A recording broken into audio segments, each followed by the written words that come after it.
લાભુભાઈ કાંતરોડિયા, અધ્યક્ષ પત્રકાર એકતા પરિષદ ગુજરાત।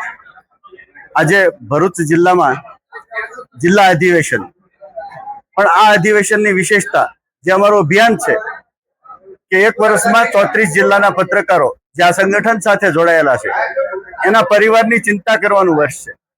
10 લાખનો અકસ્માત વીમો 9 પ્રકારની સ્કીમ સાથે જે લેવાનો છે પત્રકારોનો, પણ ભરૂચના પ્રમુખની કોઠાસૂઝ અને અનુભવના આધારે અધિવેશન પહેલા બધાના ફોર્મ ભરાઈ ગયા, વીમો ભરાઈ ગયો, એની રસીદના આજે વિતરણ થઈ ગયા, એના આઈ કાર્ડના પણ વિતરણ થઈ ગયા। એટલે કે અધિવેશન પહેલા વીમો ભરાયો હોય એવું ભાવનગર પછીનું આ ભરૂચ છે। આમ તો બધામાં બેમાં નામ એક આવે છે, ભાવનગર ને ભરૂચ, રાશિ એક છે।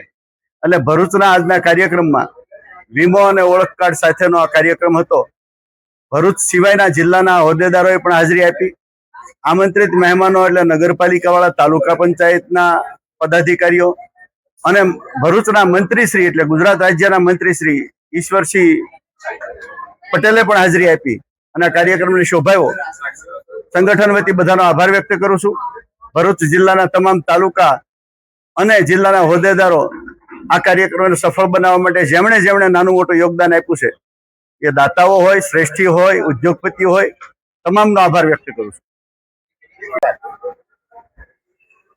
પત્રકાર એકતા પરિષદની આજે ભરૂચ જિલ્લાના પત્રકારોનું એક સંગઠિત સમાજ છે। આજે અહીંયા કાર્યક્રમ રાખવાનો હતો ખાતે, એમાં ભરૂચ જિલ્લાના તમામ પત્રકારો એ હાજરી આપી હતી। એમાં એમના પ્રદેશ અધ્યક્ષ એવા લાભુભાઈ હાજર રહીને પત્રકારત્વ કઈ રીતના કરવું, કઈ રીતે આપણું નામ ન બગડે, કઈ રીતના સમાજને એનો લાભ થાય, એ પ્રકારનું આજે અહીંયા જ્યારે ખૂબ સરસ મજાનું લાભુભાઈ પણ વાત કરી છે, ત્યારે તમામ પત્રકાર પરિષદ આજે અહીંયા ઉપસ્થિત છે, ત્યારે એ તમામ પત્રકાર મિત્રોનો ખૂબ અભિનંદન પાઠવું છું અને મારું અહીંયા જે સન્માન કર્યું બદલ એમનો આભાર માનું છું।